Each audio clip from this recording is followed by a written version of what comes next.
The earliest concepts of RPGs have existed since the beginning of war, most notably as war games, where players would test the ideas of strategy in a manner that lacked any personal hazards experienced during actual warfare. Examples of strategy-based war games include Go and chess. A game called Kriegspiel introduced many concepts that would continue to be used in modern-day RPGs. Created in Prussia sometime close to the 19th century, the players used dice as a means of battlefield probabilities.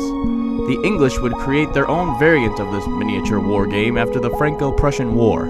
They used their variant to help train their armed services.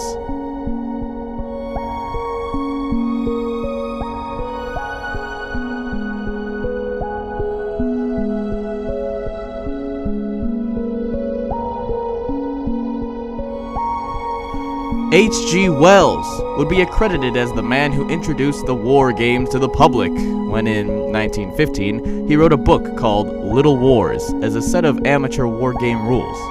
The book was popular for its time, but it was not until 1953 when Charles Roberts released the first available board-based war game. While it didn't hit the ground running, Roberts was able to for the Avalon Hill Game Company. War games would truly begin to thrive in the 60s and 70s, although its popularity has somewhat diminished since then. It was around this time that war games evolved past games and into an industry that had large following. The subculture kept growing until the final piece of the RPG puzzle came into place: fantasy.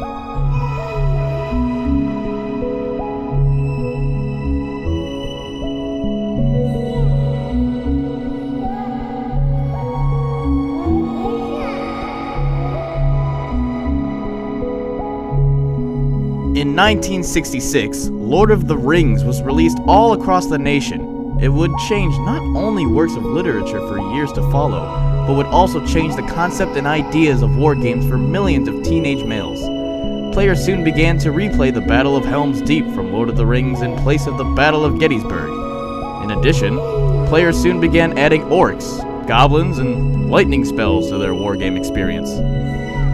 Ernest Gygax, with several of his fellow wargame friends, would create Chainmail, a wargame that would become the first that featured magic and dragons, amongst other fantasy elements. It was around this time that Gygax was part of the Castles and Crusades Society. David Arneson, who was a member of the society as well, experimented with some ideas after another gamer, Dave Wesley, recalibrated his rules after Arneson and several others grew bored of them after their second game. The idea was that rather than just set up and referee the war games, he would give everyone a personal goal. Crude as it seems, this was 1968, and the first real taste of roleplay.